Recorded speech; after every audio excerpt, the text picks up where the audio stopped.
Hello everyone, this is Jafar tech Kannada ಸತ್ಯ ಮಾಹಿತಿಗಾಗಿ ಸ್ನೇಹಿತರೆ ನಮ್ಮ ಚಾನಲ್ಗೆ ಸ್ವಾಗತ. ಸ್ನೇಹಿತರೆ, ಇವತ್ತು ನಾವು ಫ್ರೆಂಡ್ ಆ್ಯಪ್ನಲ್ಲಿ ಅಕೌಂಟನ್ನು ಯಾವ ರೀತಿ ಡಿಲೀಟ್ ಮಾಡಬೇಕು ಅಂತ ಚರ್ಚೆ ಮಾಡೋಣ.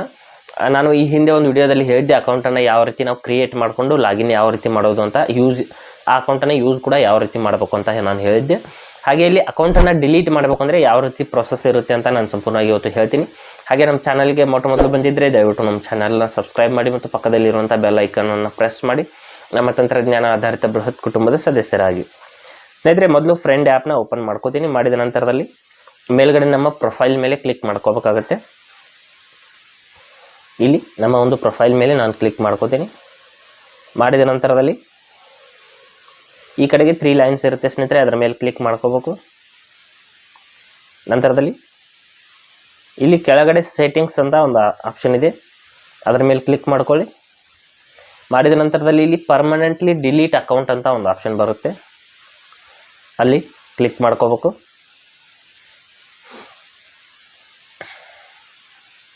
ಕ್ಲಿಕ್ ಮಾಡಿದ ನಂತರದಲ್ಲಿ ಇಲ್ಲಿ ಕೆಳಗಡೆ ಲಾಗೌಟ್ ಫ್ರಮ್ ಆಲ್ ಡಿವೈಸಸ್ ಅಂತ ಇದೆ. ನೀವು ಬೇರೆ ಬೇರೆ ಡಿವೈಸಲ್ಲಿ ಲಾಗಿನ್ ಮಾಡಿದರೆ ಅದರಿಂದ ಕೂಡ ನೀವು ಲಾಗೌಟ್ ಮಾಡ್ಕೋಬಹುದು.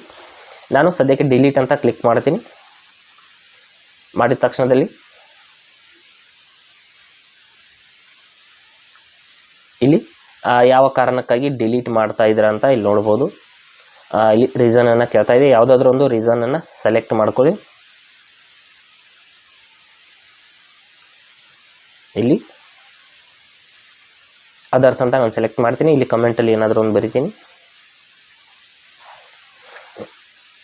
ಬರೆದ ನಂತರದಲ್ಲಿ ನಾವು ಈ ರಿಕ್ವೆಸ್ಟನ್ನು ಸಬ್ಮಿಟ್ ಮಾಡಬೇಕಾಗತ್ತೆ.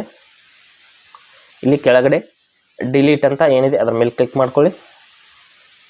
ಮಾಡಿದ ತಕ್ಷಣದಲ್ಲಿ ಇಲ್ಲಿ ನೋಡ್ಬೋದು, your account will be deleted in 2 days ಅಂತ ಬರ್ತಾ ಇದೆ. 2 ದಿನಗಳವರೆಗೆ ವೇಟಿಂಗ್ ಇರುತ್ತೆ. ನಂತರದಲ್ಲಿ ಅದು ಡಿಲೀಟ್ ಆಗುತ್ತೆ. ಅದರೊಳಗಡೆ ನೀವು ಇಲ್ಲಿ ಕ್ಯಾನ್ಸಲ್ ಡಿಲೀಟ್ ರಿಕ್ವೆಸ್ಟ್ ಅಂತ ಕ್ಲಿಕ್ ಮಾಡಿಬಿಟ್ಟು ನಿಮ್ಮ ಡಿಲೀಟ್ ರಿಕ್ವೆಸ್ಟ್ನ ಮರಳಿ ಕ್ಯಾನ್ಸಲ್ ಮಾಡಿ ನಿಮ್ಮ ಅಕೌಂಟನ್ನು ಮರಳಿ ರಿಯಾಕ್ಟಿವೇಟ್ ಮಾಡ್ಕೋಬಹುದು. ಈ ರೀತಿ ನಾವು ಫ್ರೆಂಡ್ ಆ್ಯಪ್ನಲ್ಲಿ ಡಿಲೀಟಿಂಗ್ ಪ್ರೊಸೆಸ್ನ ನಾವು ಇಲ್ಲಿ ಈ ರೀತಿ ನಾವು ಅಕೌಂಟನ್ನು ಡಿಲೀಟ್ ಮಾಡ್ಕೋಬಹುದು.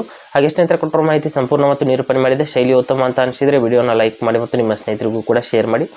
ಹಾಗೆ ಅದರ ಬಗ್ಗೆ ಸಮಸ್ಯೆಗಳು ಡೌಟ್ಗಳಿದ್ದರೆ ಕಮೆಂಟಲ್ಲಿ ಅವಶ್ಯವಾಗಿ ತಿಳಿಸಿ. ಮುಂದಿನ ವಿಡಿಯೋದಲ್ಲಿ ಮತ್ತೊಂದು ಹೊಸ ವಿಷಯದೊಂದಿಗೆ ಇದೇ ರೀತಿ ನಿಮ್ಮ ಮುಂದೆ ಬರ್ತೀವಿ. ಅಲ್ಲಿವರೆಗೂ ಟೇಕ್ ಕೇರ್.